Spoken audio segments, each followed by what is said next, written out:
35 संसद की वित्तीय समितियां। 1 प्राक्कलन समिति। इस समिति में लोकसभा के 30 सदस्य होते हैं। इसमें राज्यसभा के सदस्यों को शामिल नहीं किया जाता है। समिति के सदस्यों का चुनाव प्रत्येक वर्ष आनुपातिक प्रतिनिधित्व के अनुसार एकल संक्रमणीय मत के माध्यम से किया जाता है। इसके सदस्यों का कार्यकाल 1 वर्ष का होता है। ये समिति सरकारी खर्च में कैसे कमी लाई जाए, संगठन में कैसे कुशलता लाई जाए तथा प्रशासन में कैसे सुधार किए जाए आदि विषयों पर रिपोर्ट देती है। प्राक्कलन समिति के प्रतिवेदन पर सदन में बहस नहीं होती है, परंतु ये समिति अपना कार्य वर्ष भर करती है और अपना दृष्टिकोण सदन के समक्ष रखती है। 2 लोक लेखा समिति। प्राक्कलन समिति की जुड़वा बहन के रूप में ज्ञात इस समिति में 22 सदस्य होते हैं, जिसमें 15 सदस्य लोकसभा द्वारा तथा 7 सदस्य राज्यसभा द्वारा 1 वर्ष के लिए निर्वाचित किए जाते हैं। 1967 ईस्वी से स्थापित तथा प्रथा के अनुसार इस समिति के अध्यक्ष के रूप में विपक्ष के किसी सदस्य को नियुक्त किया जाता है। लोक लेखा समिति में राज्यसभा के सदस्यों से को सह सदस्य माना जाता है तथा उन्हें मत देने का अधिकार प्राप्त नहीं है। लोक लेखा समिति का मुख्य कार्य। 1 ये समिति भारत के नियंत्रक महालेखा परीक्षक द्वारा किया गया लेखा परीक्षण संबंधी प्रतिवेदनों की जांच करती है। 2 भारत सरकार के व्यय के लिए सदन द्वारा प्रदान की गई राशियों का विनियोग दर्शाने वाली लेखाओं की जांच करना। 3 संसद द्वारा प्रदान की गई धनराशि के अतिरिक्त धनराशि को व्यय किया गया हो तो समिति उन परिस्थितियों की जांच करती है जिसके कारण अतिरिक्त व्यय करना पड़ा। 4 समिति राष्ट्रपति के वित्तीय मामलों के संचालन में अपव्यय, भ्रष्टाचार, अकुशलता में कमी के किसी प्रमाण को खोज सकती है। 3 सरकारी उपक्रमों की समिति। इस समिति में 22 सदस्य होते हैं, जिनमें से 15 लोकसभा तथा 7 राज्यसभा द्वारा अनुपातिक प्रतिनिधित्व की एकल संक्रमणीय मत पद्धति द्वारा निर्वाचित किए जाते हैं। समिति का अध्यक्ष लोकसभा अध्यक्ष द्वारा नामजद किया जाता है। इस समिति के निम्न कार्य हैं। 1 सरकारी उपक्रमों के प्रतिवेदनों और लेखाओं की ओर उन पर नियंत्रक एवं महालेखा परीक्षक के प्रतिवेदनों की जांच करना। 2 ऐसे विषयों की जांच करना जो सदन या अध्यक्ष द्वारा निर्दिष्ट किए जाएं। 4 कुछ अन्य प्रमुख समितियां। कार्य मंत्रणा समिति। लोकसभा की कार्य मंत्रणा समिति में अध्यक्ष सहित 15 सदस्य होते हैं। लोकसभा का अध्यक्ष इसका पदेन अध्यक्ष होता है। राज्यसभा की कार्य मंत्रणा समिति में इसकी सभा का सभापति इसका पदेन सभापति होता है। गैर सरकारी सदस्यों के विधेयकों तथा संकल्पों संबंधी समिति। इसका गठन लोकसभा में किया जाता है। इस समिति में 15 सदस्य होते हैं। लोकसभा का उपाध्यक्ष इस समिति का अध्यक्ष होता है। पृष्ठ 226।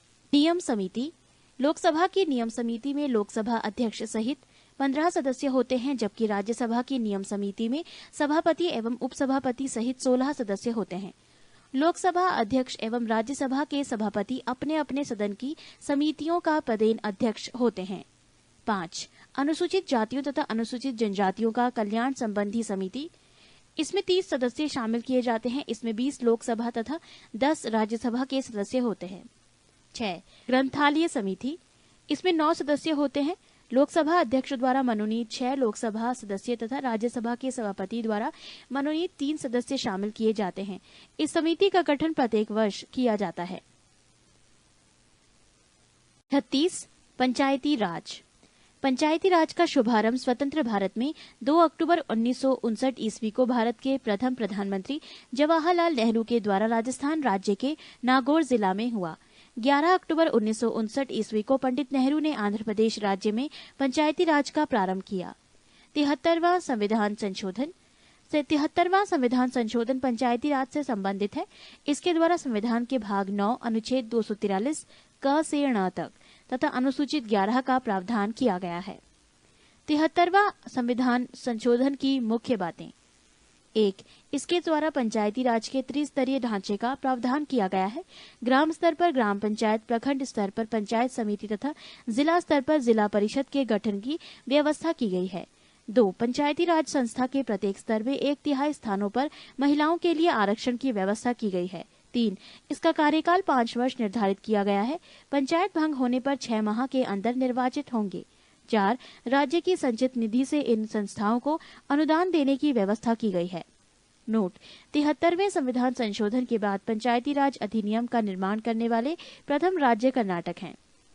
पंचायती राज व्यवस्था में सुधार हेतु गठित समितियां: बलवंत राय मेहता समिति 1957 ईस्वी, अशोक मेहता समिति 1977 ईस्वी, पीवी के राय समिति 1985 ईस्वी, एलएम सिंधवी समिति 1986 ईस्वी, 64वां संविधान संशोधन 1989 ईस्वी, 73वां संविधान संशोधन 1993 ईस्वी। 74वां संविधान संशोधन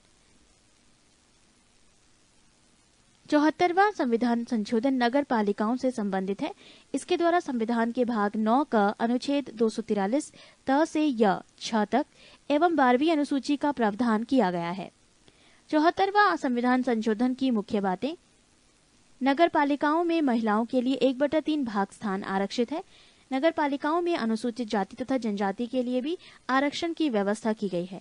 नगरीय संस्थाओं का कार्यकाल 5 वर्ष का होगा। विघटन की स्थिति में 6 माह के अंदर चुनाव कराना है। नोट: 73वां संविधान संशोधन अधिनियम 25/4/1993 ईस्वी से और 74वां संविधान संशोधन 1/6/1993 ईस्वी से प्रवर्त हुआ है। नगर पालिका के प्रकार: नगर पंचायत ऐसा ग्रामीण क्षेत्र जो नगर क्षेत्र में परिवर्तित हो रहा हो। नगर परिषद छोटे नगर क्षेत्र के लिए। नगर निगम बड़े नगर क्षेत्र के लिए। नोट: नगर निगम की स्थापना सर्वप्रथम मद्रास में 1687 ईस्वी में की गई थी। पृष्ठ 227। 37 महत्वपूर्ण शब्दावलियां। 1. शून्यकाल। संसद के दोनों सदनों में प्रश्नकाल के ठीक भाग के समय को शून्यकाल कहा जाता है। ये 12 बजे प्रारंभ होता है और 1 बजे दिन तक चलता है।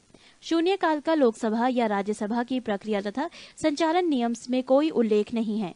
इस काल अर्थात 12 बजे से 1 बजे तक के समय को शून्यकाल का नाम समाचार पत्रों द्वारा दिया गया। इस काल के दौरान सदस्य अविलंबनीय महत्व के मामलों को उठाते हैं तथा उस पर तुरंत कार्यवाही चाहते हैं। 2. सदन का स्थगन। सदन के स्थगन द्वारा सदन के कामकाज को विनिर्दिष्ट समय के लिए स्थगित कर दिया जाता है। ये कुछ घंटे, दिन या सप्ताह को भी हो सकता है, जबकि सत्र अवसान द्वारा सत्र की समाप्ति होती है। 3. विघटन। विघटन केवल लोकसभा का ही हो सकता है। इससे लोकसभा का अंत हो जाता है। 4. अनुपूरक प्रश्न।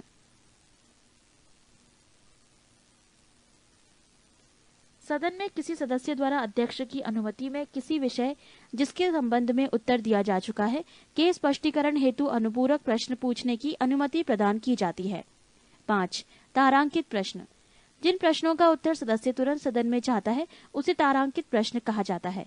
तारांकित प्रश्नों का उत्तर मौखिक दिया जाता है तथा तारांकित प्रश्नों के अनुपूरक प्रश्न भी पूछे जा सकते हैं। इस प्रश्न पर तारा लगाकर अन्य प्रश्नों से इसका भेद किया जाता है। 6. अतारांकित प्रश्न। जिन प्रश्नों का उत्तर सदस्य लिखित चाहता है उन्हें अतारांकित प्रश्न कहा जाता है। अतारांकित प्रश्न का उत्तर सदन में नहीं दिया जाता है और इन प्रश्नों के अनुपूरक प्रश्न नहीं पूछे जाते। 7. अल्प सूचना प्रश्न। जो प्रश्न अविलंबनीय लोक महत्व का हो तथा जिन्हें साधारण प्रश्न के लिए निर्धारित 10 दिन की अवधि से कम सूचना देकर पूछा जा सकता है उन्हें अल्प सूचना प्रश्न कहा जाता है। 8. स्थगन प्रस्ताव। स्थगन प्रस्ताव पेश करने का मुख्य उद्देश्य किसी अविलंबनीय लोक महत्व के मामले की ओर सदन का ध्यान आकर्षित करना है। जब इस प्रस्ताव को स्वीकार कर लिया जाता है तब सदन अविलंबनीय लोक महत्व के निश्चित मामले पर चर्चा करने के लिए सदन का नियमित कार्य रोक देता है। इस प्रस्ताव को पेश करने के लिए न्यूनतम 50 सदस्यों की स्वीकृति आवश्यक है। 9. संचित निधि कंसोलिडेटेड फंड। संविधान के अनुच्छेद 266 में संचित निधि का प्रावधान है। संचित निधि से धन संसद में प्रस्तुत अनुदान मांगों के द्वारा ही व्यय किया जाता है। राज्यों को करों एवं शुल्कों में से उनका अंश देने के बाद जो धन बचता है निधि में डाल दिया जाता है। राष्ट्रपति, उपराष्ट्रपति, नियंत्रक एवं महालेखा परीक्षक आदि के वेतन तथा भत्ते इसी निधि पर भारित होते हैं। 10. आकस्मिक निधि कॉन्टिजेंसी फंड। संविधान के अनुच्छेद 267 के अनुसार भारत सरकार एक आकस्मिक निधि की स्थापना करेगी। इसमें जमा धनराशि का व्यय निधि द्वारा स्थापित प्रक्रिया के द्वारा अनुसार किया जाता है। संसद की स्वीकृति के बिना इस मद से धन नहीं निकाला जा सकता है। विशेष परिस्थितियों में राष्ट्रपति अग्रिम रूप से इस निधि से धन निकाल सकते हैं। 11. आधे घंटे की चर्चा। जिन प्रश्नों का उत्तर सदन में दे दिया गया हो उन प्रश्नों से उत्पन्न होने वाले मामलों पर चर्चा लोकसभा में सप्ताह में 3 दिन यथा सोमवार, बुधवार या तथा शुक्रवार की बैठक के अंतिम आधे घंटे में की जा सकती है। राज्यसभा में ऐसी चर्चा किसी दिन जिसे सभापति नियत करें, सामान्यतः 5 बजे से 5:30 बजे के बीच की जा सकती है। ऐसी चर्चा का विषय पर्याप्त लोक महत्व का होना चाहिए तथा विषय हाल के किसी तारांकित, अतारांकित या अल्प सूचना का प्रश्न रहा हो और जिसके उत्तर के किसी तथ्यात्मक मामले का स्पष्टीकरण आवश्यक हो। पृष्ठ 228। ऐसी चर्चा को उठाने की सूचना कम से कम 3 दिन पूर्व दी जानी चाहिए। 12. अल्पकालीन चर्चाएं। भारत में इस प्रथा की शुरुआत 1953 ईस्वी के बाद हुई। इसमें लोक महत्व के प्रश्न पर सदन का ध्यान आकर्षित किया जाता है। ऐसी चर्चा के लिए स्पष्ट कारणों सहित सदन के महासचिव को सूचना देना आवश्यक होता है। इस सूचना पर कम से कम 2 अन्य सदस्यों के हस्ताक्षर होना भी आवश्यक है। 13. विनियोग विधेयक। विनियोग विधेयक में भारत की संचित निधि पर भारत व्यय की पूर्ति के लिए अपेक्षित धन तथा सरकार के खर्च हेतु अनुदान की मांग शामिल होती है। भारत की संचित निधि में से कोई धन विनियोग विधेयक के अधीन ही निकाला जा सकता है। 14. लेखा अनुदान। जैसा कि विदित है, विनियोग विधेयक के पारित होने के बाद ही भारत की संचित निधि से कोई रकम निकाली जा सकती है, किंतु सरकार को इस विधेयक के पारित होने के पहले भी रुपयों की आवश्यकता हो सकती है। अनुच्छेद 116 क के अंतर्गत लोकसभा लेखा अनुदान वोट ऑन अकाउंट पारित कर सरकार के लिए एक अग्रिम राशि मंजूर कर सकती है, जिसके बारे में बजट विवरण देना सरकार के लिए संभव नहीं है। 15. वित्त विधेयक फाइनेंस बिल। संविधान के अनुच्छेद 112 वित्त विधेयक को परिभाषित करता है।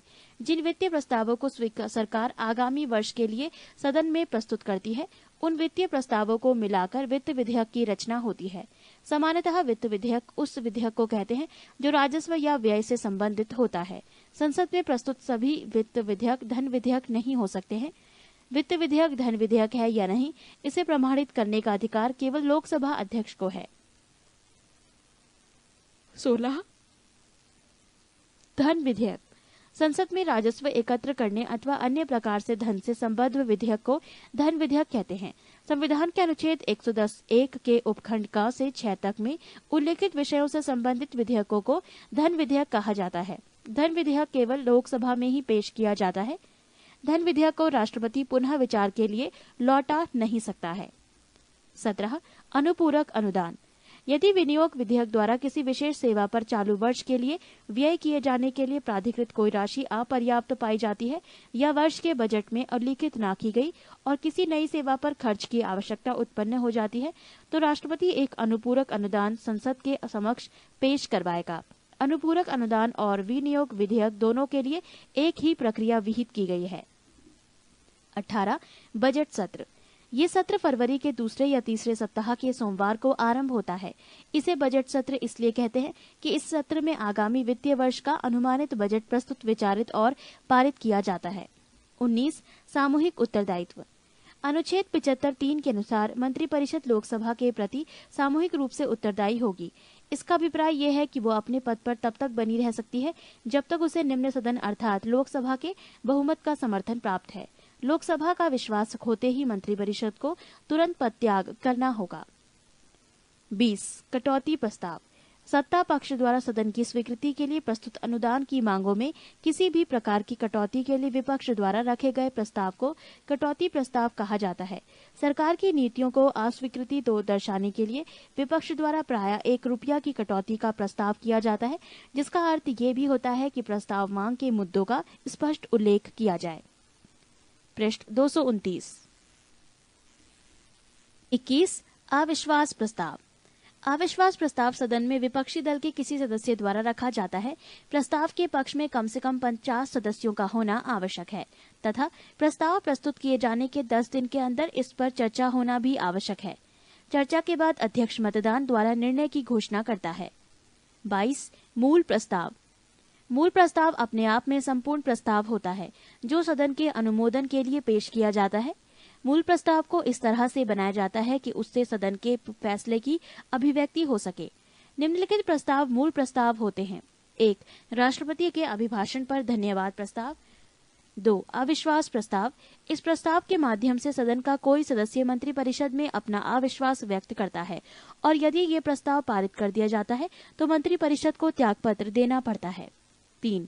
लोकसभा के अध्यक्ष, उपाध्यक्ष या राज्यसभा के उपसभापति के निर्वाचन के लिए या हटाने के लिए प्रस्ताव। 4. विशेष अधिकार प्रस्ताव। ये प्रस्ताव संसद के किसी सदस्य द्वारा पेश किया जाता है जब उसे ये प्रतीत होता है कि मंत्रिपरिषद के किसी सदस्य ने संसद में झूठा तथ्य प्रस्तुत करके सदन के विशेष अधिकार का उल्लंघन किया है। 23. स्थानापन्न प्रस्ताव। जो प्रस्ताव मूल प्रस्ताव के स्थान पर और उसके विकल्प के रूप में पेश किए जाते हैं उन्हें स्थानापन्न प्रस्ताव कहा जाता है। 4. अनुषंगी प्रस्ताव। इस प्रस्ताव को विभिन्न प्रकार के कार्यों की अगली कार्यवाही के लिए नियमित उपाय के रूप में पेश किया जाता है। 25. प्रतिस्थापन प्रस्ताव। ये किसी अन्य प्रश्न पर विचार विमर्श के दौरान पेश किया जाता है। कोई सदस्य किसी विधेयक पर विचार करने के प्रस्ताव के संबंध में प्रतिस्थापन प्रस्ताव पेश करता है। 26. संशोधन प्रस्ताव। ये प्रस्ताव मूल प्रस्ताव में संशोधन करने के लिए पेश किया जाता है। 27. अनियमित दिन वाले प्रस्ताव। जिस प्रस्ताव को अध्यक्ष द्वारा स्वीकार या अस्वीकार किया जा सकता है लेकिन उस प्रस्ताव पर विचार विमर्श के लिए कोई समय नियत नहीं किया जाता, उसे अनियमित दिन वाला प्रस्ताव कहा जाता है। 28. अध्यादेश। राष्ट्रपति अथवा राज्यपाल संसद अथवा विधानमंडल के सत्र अवसान की स्थिति में आवश्यक विषयों से संबंधित अध्यादेश का प्रख्यापन करते हैं।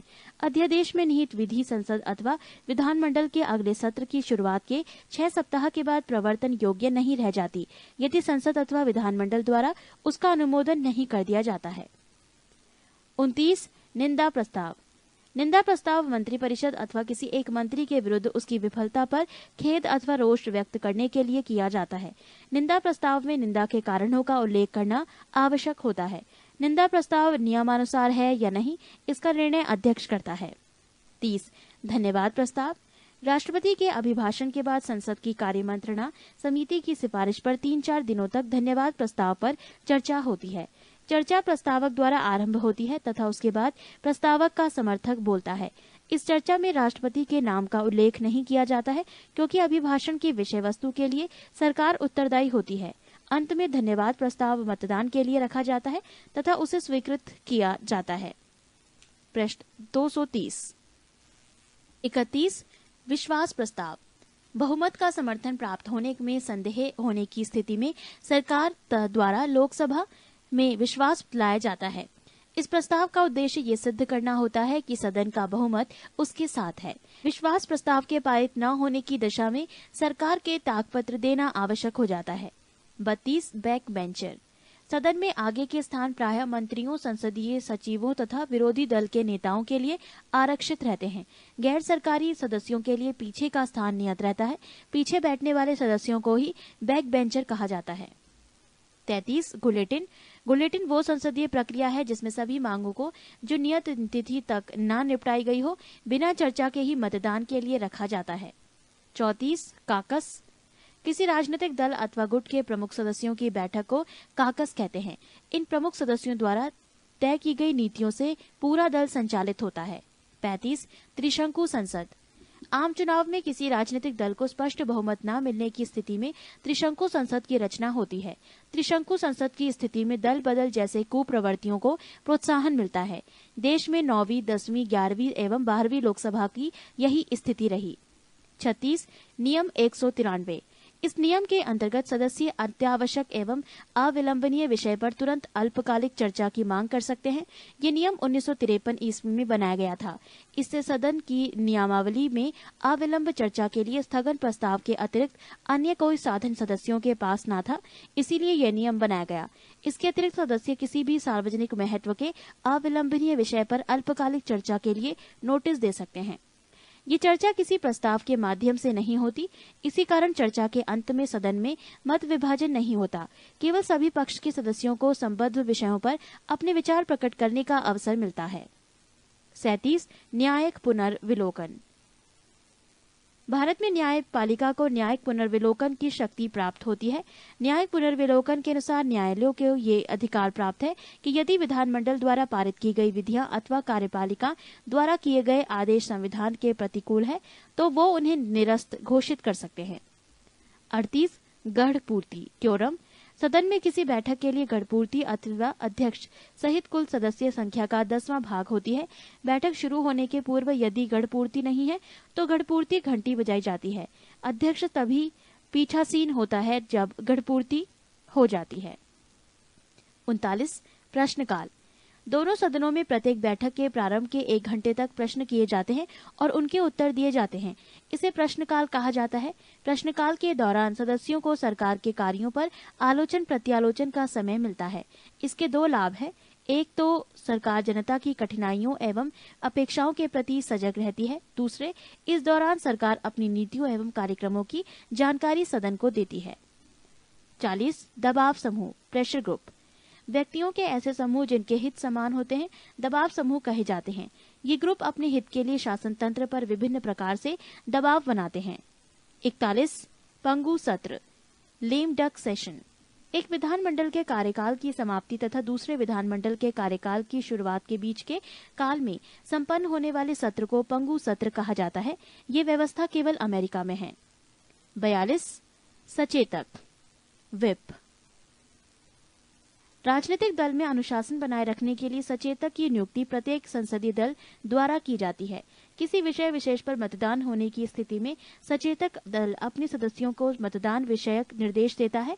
सचेतक के निर्देशों के विरुद्ध मतदान करने वाले सदस्य के विरुद्ध दल बदल निरोध कानून के अंतर्गत कार्यवाही की जाती है। पृष्ठ 231।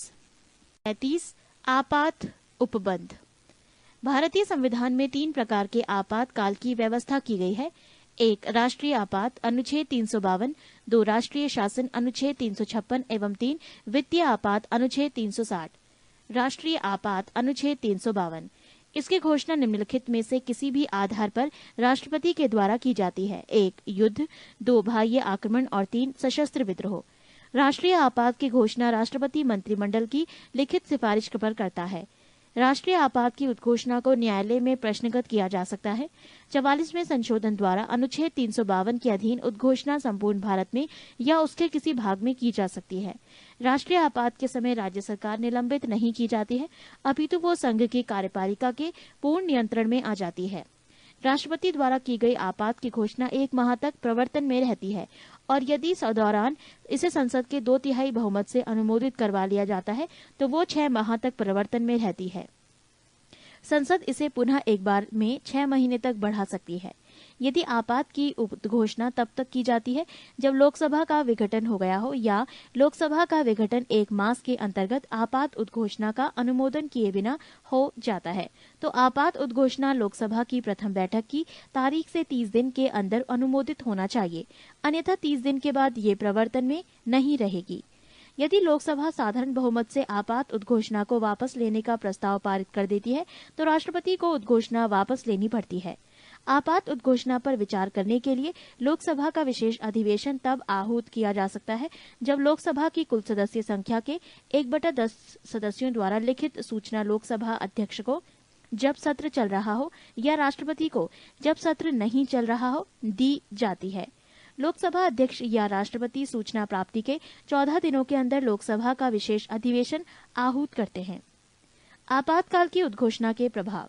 जब कभी संविधान के अनुच्छेद 352 के अंतर्गत आपातकाल की उद्घोषणा होती है तो इसके ये प्रभाव होते हैं। 1 राज्य की कार्यपालिका शक्ति संघीय कार्यपालिका के अधीन हो जाती है। 2 संसद की विधायी शक्ति राज्य सूची से संबद्ध राज्य विषयों तक विस्तृत हो जाती है। 3 संविधान के अनुच्छेद 19 में दी गई स्वतंत्रताएं स्थगित हो जाती हैं। 4 राष्ट्रपति को यह अधिकार प्राप्त हो जाता है कि संविधान के अनुच्छेद 20 से 21 में उल्लिखित अधिकारों के क्रियान्वयन के लिए न्यायपालिका की शरण लेने के अधिकार को स्थगित कर दे। पृष्ठ 223।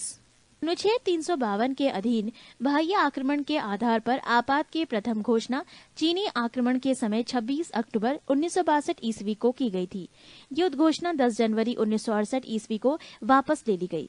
दूसरी बार आपात की घोषणा 3 दिसंबर 1971 ईस्वी को पाकिस्तान से युद्ध के समय की गई, बाह्य आक्रमण के आधार पर।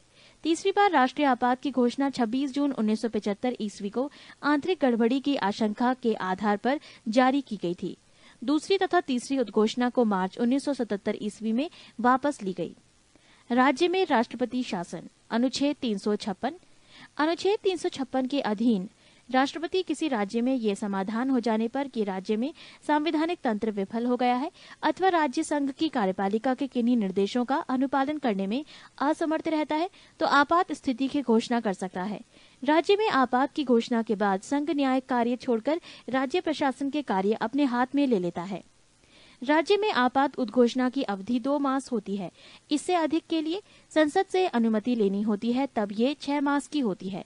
अधिकतम 3 वर्ष तक ये एक राज्य के प्रवर्तन में रह सकती है। इससे अधिक के लिए संविधान में संशोधन करना पड़ता है। सर्वप्रथम पंजाब राज्य में अनुच्छेद 356 का प्रयोग किया गया है।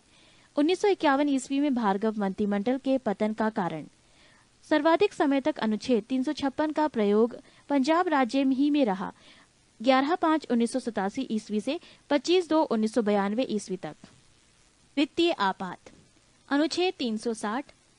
अनुच्छेद 360 के तहत वित्तीय आपात की उद्घोषणा राष्ट्रपति द्वारा तब की जाती है जब उसे विश्वास हो जाए कि ऐसी स्थिति विद्यमान है जिसके कारण भारत के वित्तीय स्थायित्व या साख को खतरा है। वित्तीय आपात की उद्घोषणा को 2 महीनों के भीतर संसद के दोनों सदनों के सम्मुख रचना तथा उनकी स्वीकृति प्राप्त करना आवश्यक है। वित्तीय आपात की घोषणा उस समय की जाती है जब लोकसभा विघटित हो तो 2 महीने के भीतर राज्यसभा की स्वीकृति मिलने के उपरांत वो आगे भी लागू रहेगी, किंतु नवनिर्वाचित लोकसभा द्वारा उसकी प्रथम बैठक के आरंभ से 30 दिन के भीतर ऐसी उद्घोषणा की स्वीकृति आवश्यक है। राष्ट्रपति वित्तीय आपात की घोषणा को किसी समय वापस ले सकता है। शपथ एवं त्यागपत्र। पद राष्ट्रपति, शपथ मुख्य न्यायाधीश, त्यागपत्र उपराष्ट्रपति। पद उपराष्ट्रपति, शपथ राष्ट्रपति, त्यागपत्र राष्ट्रपति। राज्यपाल, शपथ राज्य उच्च न्यायालय के मुख्य न्यायाधीश, त्यागपत्र राष्ट्रपति, मुख्य न्यायाधीश, शपथ राष्ट्रपति, त्यागपत्र राष्ट्रपति। प्रधानमंत्री, शपथ राष्ट्रपति, त्यागपत्र राष्ट्रपति।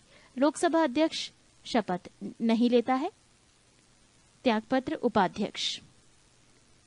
वित्तीय आपात का प्रभाव। 1. उच्चतम न्यायालय उच्च न्यायालय के न्यायाधीशों और संघ तथा राज्य सरकारों के अधिकारियों के वेतन में कमी की जा सकती है।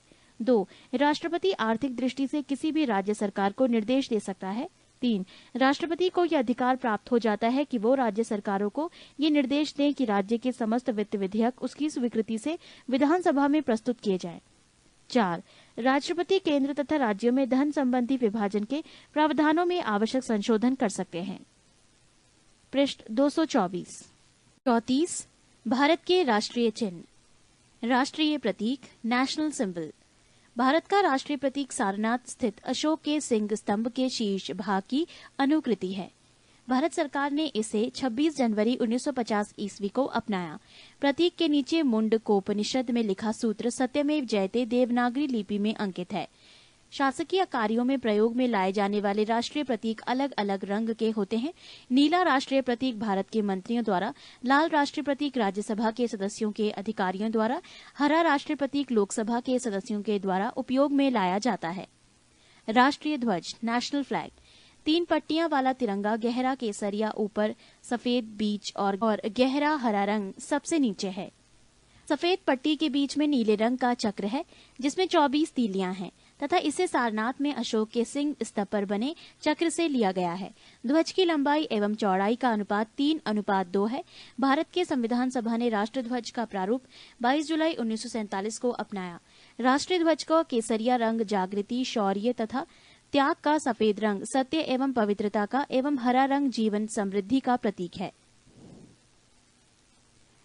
भारतीय ध्वज संहिता 2002 के अनुसार सभी भारतीय नागरिकों एवं निजी संस्थाओं आदि को भी राष्ट्रीय ध्वज प्रदर्शन का अधिकार है।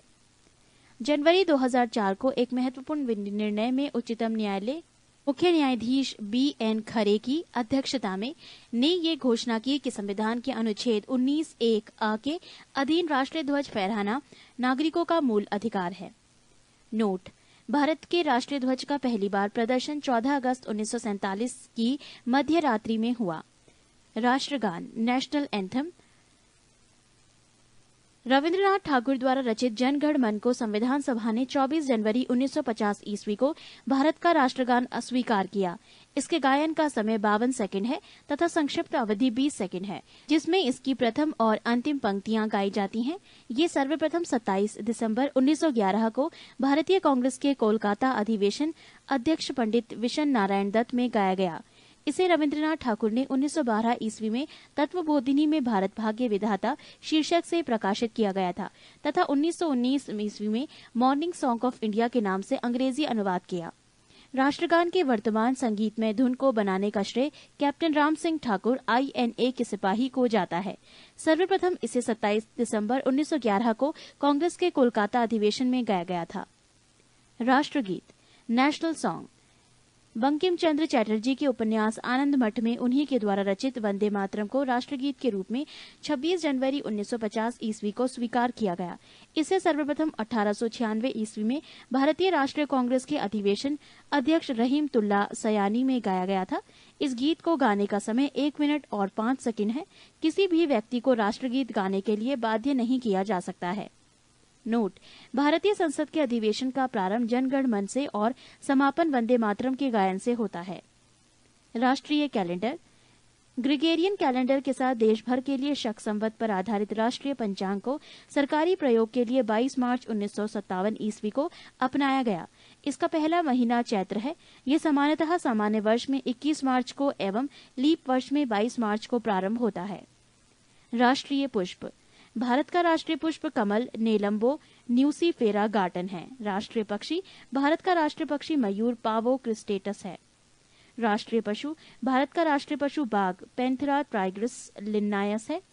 राष्ट्रीय फल आम, मैनिनगेरा इंडिका भारत का राष्ट्रीय फल है। राष्ट्रीय वृक्ष बरगद, फाइकस बेंगालिसिस भारत का राष्ट्रीय वृक्ष है।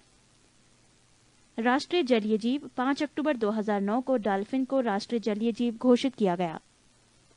पृष्ठ 225।